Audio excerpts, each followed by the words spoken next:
এই ভিডিওতে আমরা আলোচনা করব জনমত কি এবং গণতন্ত্রে জনমতের গুরুত্ব কি।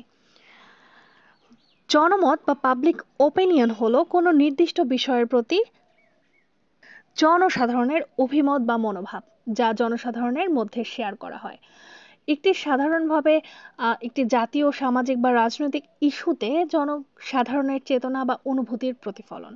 জনমত জনগণের চিন্তাভাবনা, অনুভূতি এবং তাদের মনোভাবের সঞ্চালিত প্রবাহ, যা সরকার বা অন্য কোনো সংস্থার সিদ্ধান্ত গ্রহণে গুরুত্বপূর্ণ ভূমিকা রাখতে পারে। জনগণ বিভিন্ন পদ্ধতিতে তাদের মতামত প্রকাশ করে, যেমন গণমাধ্যম, জনসভা, রেফারেন্ডাম বা নির্বাচন। আহ, গণতন্ত্রে জনমতের গুরুত্ব রয়েছে। গণতন্ত্র এর মূল ভিত্তি হলো জনগণের শাসন, যেখানে জনগণ তাদের প্রতিনিধিদের নির্বাচন করে এবং তাদের মাধ্যমে সিদ্ধান্ত নেয়। জনমত গণতন্ত্রের অঙ্গীকারের মধ্যে একটি অত্যন্ত গুরুত্বপূর্ণ উপাদান, কারণ এটি জনগণের সদিচ্ছা এবং চাহিদাকে প্রতিফলিত করে। গণতন্ত্রের কর্মক্ষমতার জন্য জনমত কতটুকু সক্রিয় এবং প্রভাবশালী তা রাষ্ট্রের প্রশাসনিক ও আইনি কার্যক্রমের সঙ্গে সম্পর্কিত। গণতন্ত্রে জনগণের ভূমিকা বা সরকারের জবাবদিহিতা। গণতন্ত্রে সরকারের জনমত এর প্রতি দায়বদ্ধ থাকে। জনমত যদি সরকারের সিদ্ধান্তের বিরুদ্ধে যায়, তবে জনগণের চাপ সরকারের পরিবর্তন বা সংশোধন আনতে সহায়তা করে। সরকারের প্রতি জনগণের মতামত সমর্থনযোগ্য হলে তারা তাদের কার্যক্রম অব্যাহত রাখতে সক্ষম হন। নির্বাচন ও প্রতিনিধিত্ব। নির্বাচনের মাধ্যমে জনগণ তাদের মতামত প্রকাশ করে এবং সরকারের গঠন করার ক্ষমতা রাখে। গণতন্ত্রের মধ্যে নির্বাচিত প্রতিনিধিরা জনগণের প্রতিনিধিত্ব করেন এবং তাদের স্বার্থে সিদ্ধান্ত গ্রহণ করে। এভাবে জনমত নির্বাচন পদ্ধতিতে পরিণত হয়, যেখানে জনগণের তাদের চাহিদা, মূল্যবোধ এবং সংস্কৃতির প্রকাশ করতে পারে।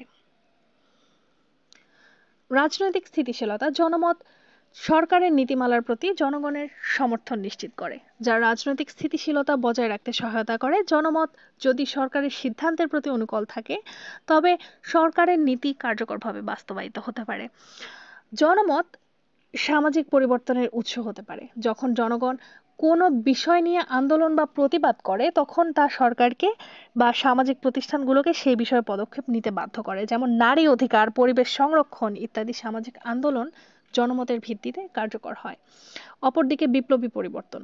কখনো কখনো জনমত এতই শক্তিশালী হয়ে ওঠে যে তা রাজনৈতিক বিপ্লবের দিকে পরিচালিত করতে পারে। উদাহরণস্বরূপ, বিভিন্ন দেশে গণতান্ত্রিক বিপ্লব বা সরকারের পতন ঘটে যখন জনমত সরকারের বিরুদ্ধে একত্রিত হয়। এরপরে আসে জ্ঞানভিত্তিক সমাজে জনমতের শক্তি। আজকের বিশ্বে তথ্য প্রযুক্তি এবং গণমাধ্যমের সহজ প্রবাহের কারণে জনমত আরও শক্তিশালী হয়েছে। সোশ্যাল মিডিয়া, টেলিভিশন, সংবাদপত্র এবং অনলাইন প্ল্যাটফর্মগুলিতে জনগণের মতামত দ্রুত ছড়িয়ে পড়ে এবং রাজনৈতিক সিদ্ধান্তের উপর প্রভাব ফেলতে সক্ষম হয়। এ কারণে রাজনৈতিক নেতারা এখন জনমতের প্রতি খুবই সংবেদনশীল। গণতন্ত্রে জনমত অভ্যন্তরীণ ভূমিকা পালন করে। এটি সরকারের কর্মকাণ্ডের ওপর প্রতিক্রিয়া জানায় এবং তাদের সিদ্ধান্ত গ্রহণ প্রক্রিয়াকে স্বাভাবিক করে। জনমত শক্তিশালী এবং সক্রিয় হলে তা কেবল সরকারকে দায়বদ্ধ করে না, বরং একটি সমাজের সামাজিক ও রাজনৈতিক পরিবর্তনেও সহায়তা করে। জনগণের মতামত না শোনা বা উপেক্ষা করলে গণতন্ত্র ক্ষতিগ্রস্ত হতে পারে। তাই জনমতের প্রতি শ্রদ্ধা ও গুরুত্ব দেওয়া একটি সুস্থ গণতন্ত্রের লক্ষণ। তোমরা যারা অনার্স দ্বিতীয় বর্ষের পরীক্ষার্থী, তারা যদি এই সাবজেক্ট অথবা নন মেজর দুটো সাবজেক্টের ইম্পর্টেন্ট প্রশ্নগুলো বা আমাদের সাজেশন যেগুলো দেওয়া রয়েছে সেখান থেকে যে ইম্পর্টেন্ট কোশ্চেনগুলো রয়েছে সেগুলো যদি পিডিএফ কিনতে চাও, তাহলে ইনবক্সে যোগাযোগ করতে পারো। দুটো নন মেজর সাবজেক্টের পিডিএফ এর মূল্য অনলি 50 টাকা।